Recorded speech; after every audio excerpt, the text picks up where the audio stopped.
What is up, everybody? In this video, we're going to be talking about the history of veganism. And I thought I'd bring this to Weight Loss Wednesday just to give you a bit of a background on how we got here. How we got to the point now where millions of people around the world are vegan. You know, they understand it, they vibe with the philosophy, and they see what's happening to the animals and they're like, I don't want that. I don't want that. So in this video, we're just going to talk a bit about the background and history of veganism. So let's go back hundreds of thousands of years ago, before even the mastery of fire. We would have predominantly lived on fruits, frugivorous beans, fruits, and leaves. And we may have had the odd insect or anything, but we weren't like carnivorous animals seeking to just kill and eat animals, etc. We were predominantly fruits and leaves. That's what we had. That's what we vibed with. And due to climate change or environmental reasons, we left that sort of environment, and then started using fire and cooking tubers, etc., and like hunting for meat. And we were more gatherer hunters.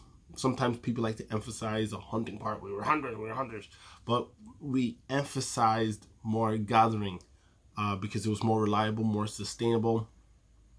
Tubers, etc., foraging for like fruits and berries, etc., was more sustainable than relying on chasing animals that don't want to be killed, so they're gonna expend your energy getting chased for like 10 miles, etc. So we're more gatherers. So even at that point, we were largely consuming plant-based foods and mainly sort of relying on animal products because we didn't know when our next meal was. So we were just eating whatever we could sort of get our hands on. And then around 2,000 years ago, this is whenever you started seeing people being like, I'm avoiding animal products because of ethical reasons. I want to be compassionate to all beings as much as possible. And this is where you find people like Pythagoras, and this is where you find people like the Buddha. Buddha was just like, he promoted compassion to all beings. So meatless diets was what he sort of like put out there. And then in the 1800s in the UK, guy by the name of Dr. William Lamb, physician, he experimented with a vegetable diet. That's what he called this, a meatless diet, and he was a big advocate of it in terms of like if you do this, you're gonna be a lot healthier, you're gonna have like less chances of disease. And he inspired his friend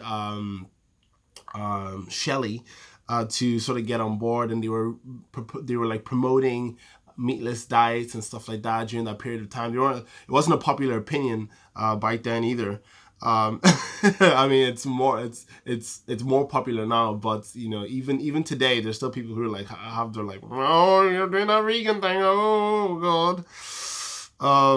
And then during around the early 19th century, Arnold Ehret came into the scene. He was like a naturopath. He's a health educator. He had Bright's disease. Let me see if I can actually get this to zoom in again on my face.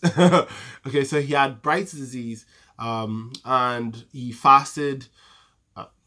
Started to feel a lot better. Because of that, he was like, okay, he started to explore with fruit diet, intermittent fasting, etc.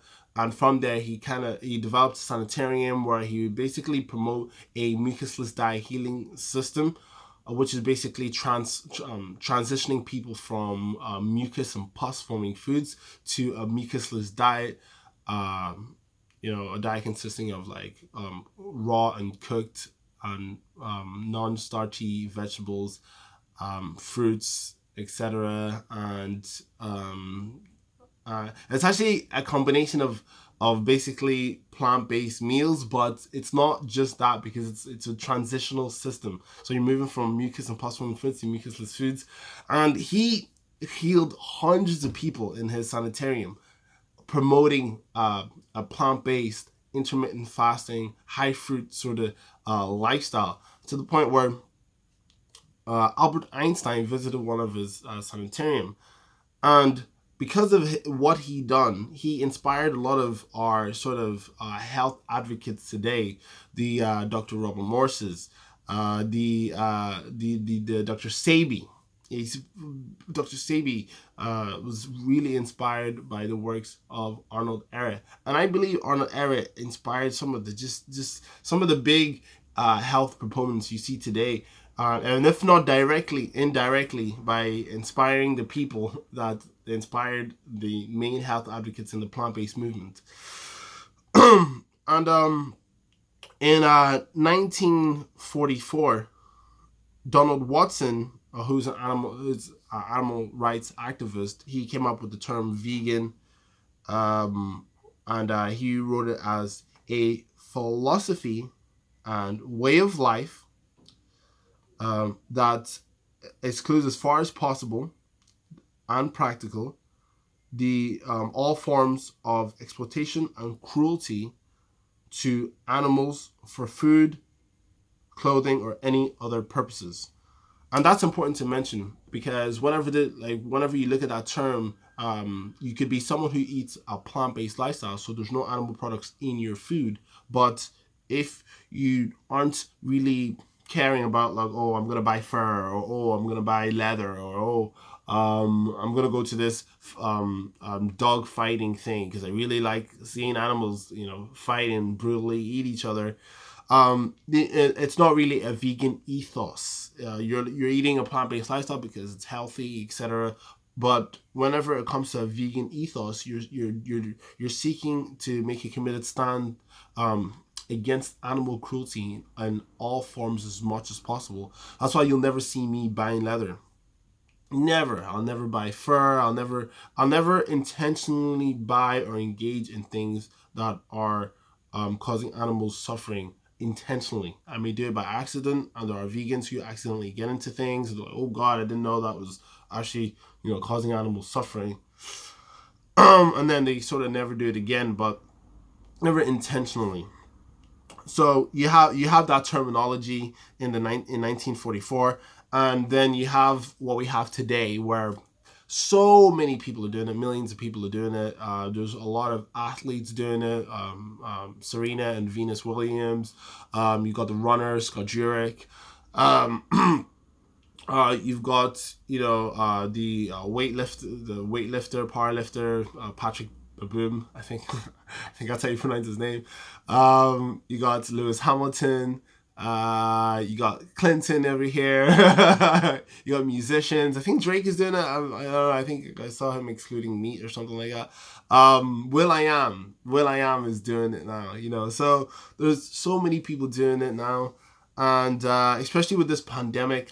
This pandemic, as I've seen, is another motivator for people to get on the plant-based vegan lifestyle, because for two reasons. They see, one, that a lot of these pandemics are coming from these like wet markets or these animal factories where these viruses are kind of like are breeding because of the horrible conditions of what the animals are in, and the animals are sick and they're being pumped with antibiotics, and like because they're being pumped with antibiotics, the bacteria and viruses are getting stronger and it's more deadly and shit. So they're like, screw this, not only is it bad for my health, but it's the breeding ground for viruses and toxic bacteria, all these different things. I'm just gonna choose fruits and vegetables. And on a side note, this pandemic, it's more of a panic than a pandemic, because in terms of statistics wise, heart disease, cancer, diabetes, all these different things are wiping out humanity at a much, much, much higher rate than the coronavirus. I'm not saying it doesn't exist or anything, but for me, it doesn't warrant my panic and fear, because I know statistically, heart disease kills 17 million people every single year. So if I was to be in crippling fear of the coronavirus, I should just not even leave my house with the statistics.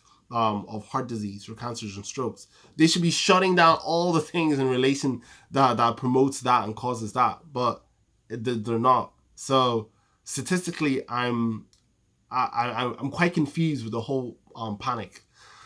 Some people are like, "Oh yeah, it's adding to those numbers." Yeah, I can see the logic in that, but I'm getting sidetracked. More people are gonna go vegan 2020 because of this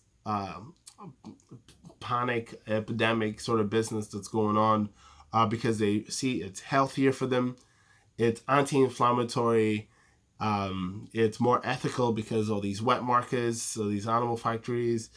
And yet, if that's something that you're gonna be doing, eating more fruits and vegetables in 2020, avoiding the animal products, then you're going to be in line with some of the giants throughout history, and recognize that this is nothing new. We've been doing this for such a long time.